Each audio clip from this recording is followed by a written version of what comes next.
Bonjour les amis, Bertrand d'Orca Trader, bienvenue au printemps, bienvenue dans mon jardin. Très envie de partager une idée avec vous sur les conditions actuelles du marché des options. Voilà, donc je vais vous montrer donc l'idée principale qui devrait toujours en fait être cette idée. Alors, quand on met en place une stratégie d'options, ben, souvent on ne sait pas vers où vont aller les marchés. En fait, soyons honnêtes, on ne sait jamais. C'est comme ça. Alors, l'idée, c'est de maximiser en fait la valeur temps et en fait avoir des break-even tout à fait raisonnables. Alors, deuxième point, ben, c'est très logique. Il faut vendre quelque chose de cher et acheter quelque chose de bon marché.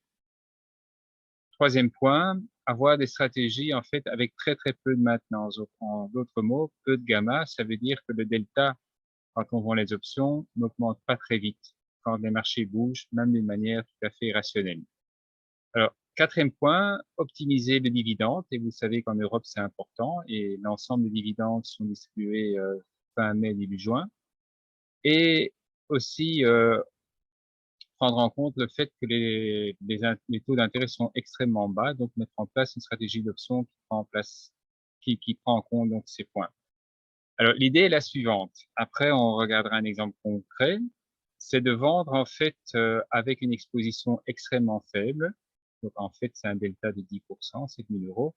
Deux puts qui sont en dehors de la monnaie le mois de juin. Alors, pourquoi le mois de juin? Parce qu'en fait, les dividendes sont distribués en mai-juin et donc l'option juin va prendre en compte ces dividendes bruts qui sont distribués. Et donc, les prix de l'option sera plus élevé. Donc, ça fait un delta de 40%. 2 fois 40, ça fait 80.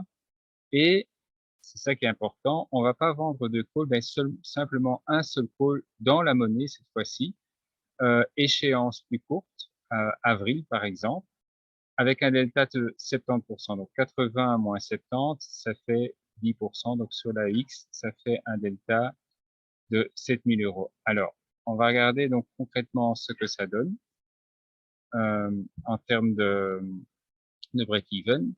Alors, j'ai fait cette vidéo donc le 24 avril, pardon, le 24 mars à midi. Donc, le marché était à 720. Alors, les conditions de marché, vous vendez deux puts le mois de juin. Donc, après les dividendes, c'est un delta de 40%, vous recevez 2860 euros par put vendu. En même temps, vous vendez un call, vous recevez 3100 euros. Je vous laisse faire les calculs. Regardez le break-even, en fait, c'est entre plus 9,5% pour l'option call avril et moins 9%, qui est en fait plus bas que les bas qu'on a vus sur le marché pour le mois de juin. Voilà, donc la conclusion, c'est qu'il ne faut pas toujours vouloir faire un pour un, deux pour deux. Parfois, il faut faire deux pour un. Et l'idée, c'est que si on vend deux puts en dehors de la monnaie, la volatilité implicite est plus élevée. Si on vend un call dans la monnaie, là, c'est le contraire. La volatilité implicite est aussi plus élevée. Et donc, l'idée, c'est de vendre quelque chose de cher et d'optimiser les break-even. Bon, les amis, regardez peut-être plusieurs fois cette vidéo. Ça permet voilà, de pas toujours être derrière ses écrans, d'avoir des break-even extraordinaires et de profiter du printemps. Merci à vous tous. À très bientôt. Bye bye.